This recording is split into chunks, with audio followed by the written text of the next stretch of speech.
diplômé de HEC. Après avoir été journaliste, rédacteur publicitaire aux usines Renault, et s'être essayé à l'écriture théâtrale, Louis Daquin, Louis-Léon Auguste Daquin de son nom complet, devient assistant réalisateur en 1932. Il travaille notamment avec Fédor Ozep, Pierre Chenal, Julien Duvivier, Abel Gance et surtout Jean Grémillon. Il signe sa première réalisation en 1938 avec la version française du film de Gerhard Lamprecht Le Joueur. Il réalise plusieurs longs métrages pendant l'occupation, alors qu'il est engagé dans la résistance avec le Parti communiste français, pour le compte duquel il tourne un court-métrage après la libération.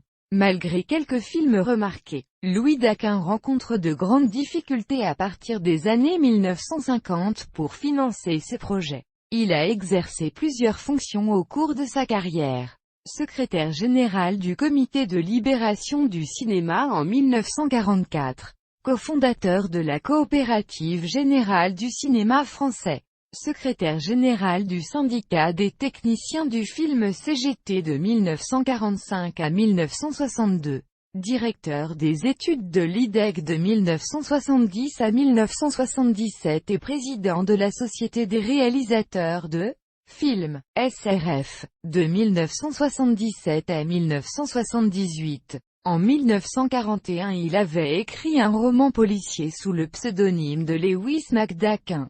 Louis Daquin était marié avec la comédienne Clara Gansard et était le père naturel du militant trotskiste Michel Recanati. Il existe une rue Louis Daquin à Oissel, Seine-Maritime. Le cinéma municipal du Blanc-Ménil, Seine-Saint-Denis, porte son nom. La salle de spectacle de la Ricamarie, Loire, s'appelle la salle Louis Daquin.